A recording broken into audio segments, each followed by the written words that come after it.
Eh,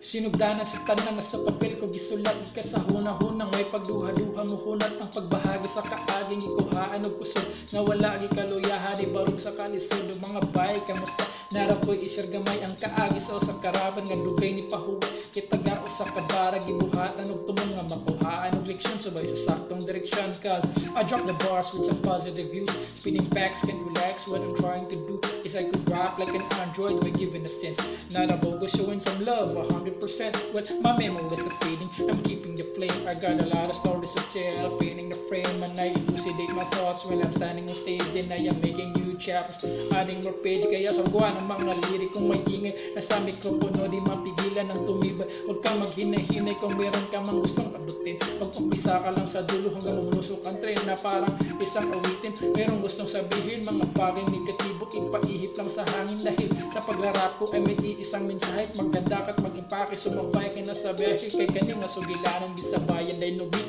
like Uncle Joe I keep rolling down the street with a boom back straight to the yoke it's a demo pwede ghetto with a different flow pero pwede na ko ni Osborne nang ako ang pagbigas ka nang wala ka kabalo sa unsa letra mo gawas na dili ka sigurado pero dili komplikado mga salitang nanining ang gikan sa dictionary cause I'm rapping like that quick I'm surely not gifted playing with the syllables I'm rocking like this lit I'm coming from a city waterfalls kidaghan sa kagwapo sa lugar ikaw na yun matang ito sa akong pagtula imo ang nasa ulo na kuhaan og leksyon sa duha lamang ka minuto kita mo na ang paglaro ng mga salita na meron kang matutunan sa mga bawat kataga mga bawat kataga mga bawat kataga mga bawat kataga na meron kang matutunan sa mga bawat kataga